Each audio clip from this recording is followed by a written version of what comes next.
अगर आपने किसी से सच्ची मोहब्बत की है ना, तो हमारा चैनल जरूर सब्सक्राइब कीजिएगा।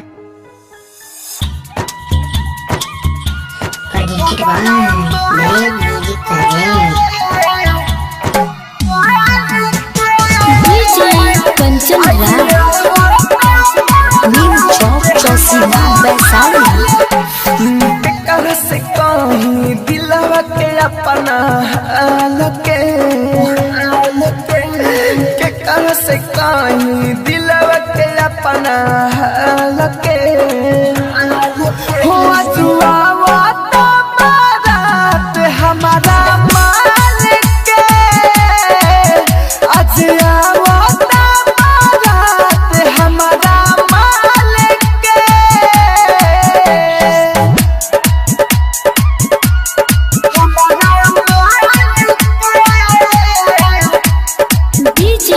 कंचन राज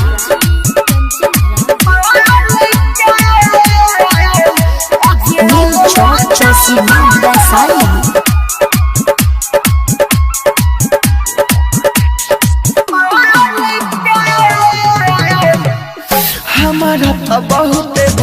जाता हो टूट जाई सब बनाता हो हम तो ये तरफ तो रानी दूसरा के घरे जाता हो हमारा तो बहुत जाता हो टूट जाई सब बनाता हो हम तो ये तरफ तो रानी दूसरा के घरे जाता हो सोरह सिंगार कैले बिया झरके सोरह सिंगार कैले बिया झरके हो जुआवा तो बारात हमारा मालिक के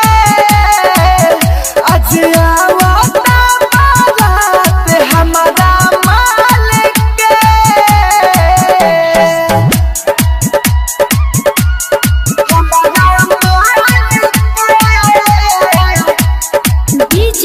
कंचन राज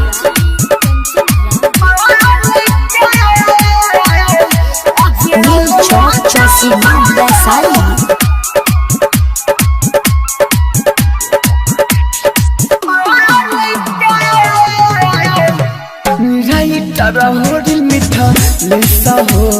सुन लबतिया विशेष हो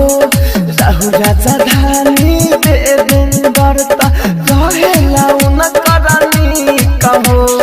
राइटर होरी मीठा लेसा हो सुन लबतिया विशेष हो राहु राजा धानी देवेंद्रता कहेला उन करनी कहो डीजे कंचन आई के पूछल हाल के डीजे कंचन आई के पूछल हाल के